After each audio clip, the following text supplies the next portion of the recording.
Hello and welcome everyone. My name is Zahra Sarpana Surkui. I'm a PhD student starting my second year at the University of British Columbia under the supervision of Professor Mohammad Zarifi. Unfortunately, my colleague Dr. Dima Kilani couldn't attend this session in person, so the decision was on me to present her work on behalf of her. The work is on a low power AI hardware accelerator microwave-based ice detection. The topics that I'm going to cover in this session is on motivation and background, hardware accelerator for microwave-based ice detection, simulation results on 22 nanometer fully depleted silicon on insulator, global foundries technology, and conclude. No one can deny the importance of artificial intelligence and neural network in today's life, especially when it comes to the practical applications. When you have a sensor, you need to collect the data using the sensor, send it to the cloud, sending to the cloud to do the feature extraction, computational algorithms, data mining, and so on in order to do the decision making. But there is one disadvantage in this approach, which is the requirement of sending data to the cloud and to the server in order to perform the computation regarding the artificial intelligence. One solution to this disadvantage is the utilization of edge AI, which basically means to have these artificial or ANN algorithms next to the sensor, where you can do these algorithms close to the sensor. You don't require to send a large amount of data to the accelerator or to the server, and you can do it next to the sensor in order to do the decision making. And the good point here is that it will be low power and you require less time in order to train the model and do decision making. What our group does in Omega Lab is that we basically fabricate and design and work with microwave ring resonators. To be briefly about how this sensor works. For example, this special sensor that you can see here. You expect that when you apply different signals with different frequencies, you expect that no signal can pass through this transmission line because there is a discontinuity. But because there is a ring here, based on the length of the ring, that can perform as an RLC resonance circuit in very special frequency, which gives you a signal transfer in a very specific frequency. Now, when you introduce a specific material to this very special gap here, you can alter the capacity of the effect of the gap, which basically results in a shift in the resonance frequency and the amplitude. So that is basically how we perform sensing in our.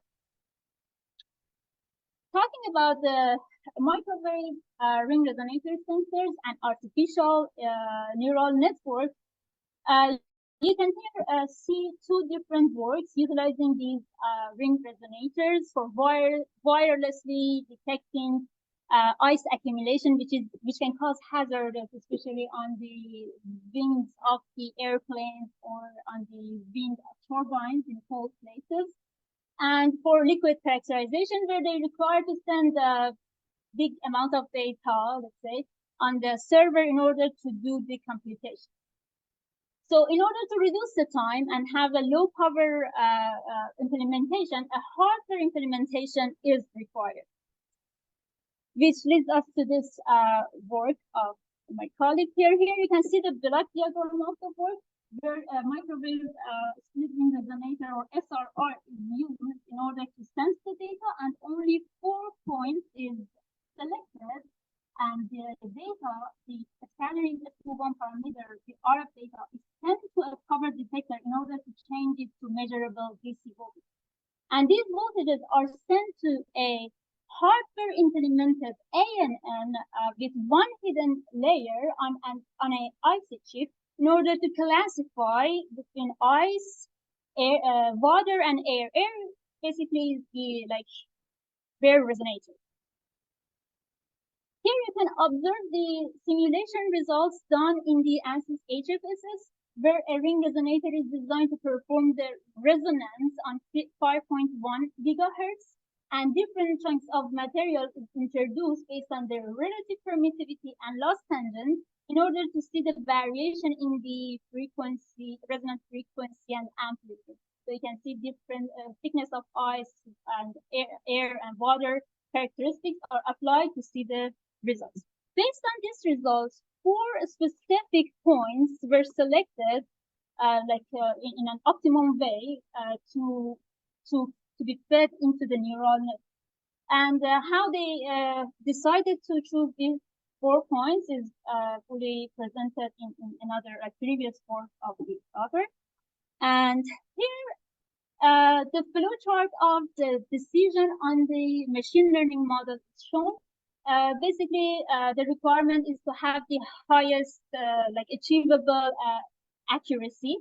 So if the model gives 402 samples were selected, 80% of this data was used to train the model and 20% was used to test the model. If the model has good accuracy, it is selected. If not, the model is modified. And finally, a model with 98.8% accuracy was selected. Here you can see the true and target class of the fusion matrix here. And this is done in MATLAB software. Using the MATLAB software, the weight required to have to implement the ANN is achieved. And the main operation of implementing a neural network, as we confirm, is the weight multiplied by the input. But how we can implement this multiplication and addition in hardware? Let's consider this PMOS current mode circuit here, which the output current is replicated by input current based on the size of the output transistor or the ratio of these two transistors. So if we could select the width or size of the output transistor as a, let's say, V times to the size of the first transistor, we could basically implement the V times the input. But this is only one unit cell. What if we wanted to have, we should have multiple addition, multiplication and addition?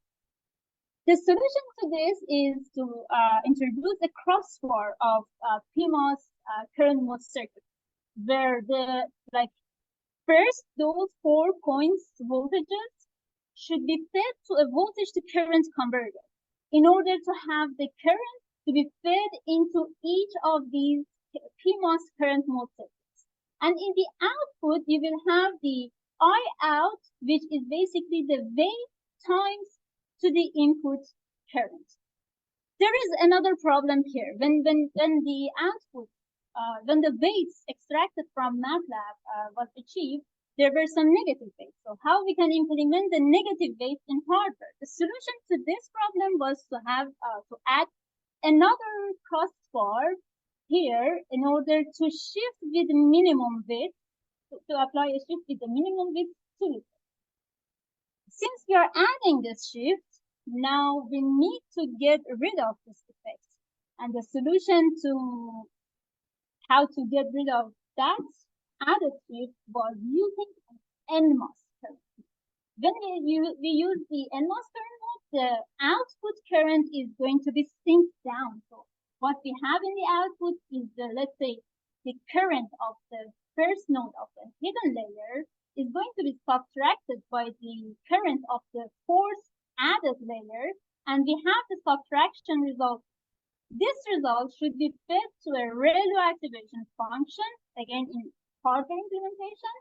It will be basically fed to a compressor, and this compressor will decide if the current is coming is greater than a reference value, it will pass that current. Otherwise, the output current will be 0. So to test this, and all these concepts should be repeated again after hidden layer in order to have the output results, in order to classify ice, air, and water. To test this approach, a simulation was done in cadence in 22 nanometer FTSOI, where two examples you can observe here that in the first one, the current of the first node of the hidden layer was less than the current of the fourth crossbar, and the result was 0, result coming from the activation roller function. And when it was greater than the fourth crossbar, the subtraction is the output. When the two table here shows the results from actual output, which basically means the output from the MATLAB, and expected output, which is coming from this simulation in cadence. And you can observe the difference or the error is 0.068, which is a low value. But the accuracy achieved from this hardware implementation is 96.5%. Although the paper was done on the simulation, the work didn't stop and it is in progress. Here you can see the picture of the designed chip and fabricated chip, which is still under progress and under test on 22 nanometer. So a work on AI hardware accelerator was introduced for ice accumulation detection, and the accuracy achieved by the MATLAB was 98.8%. The accuracy achieved by the simulation was 96.5%. And the sensor was a microwave split ring resonator. Thank you for your attention.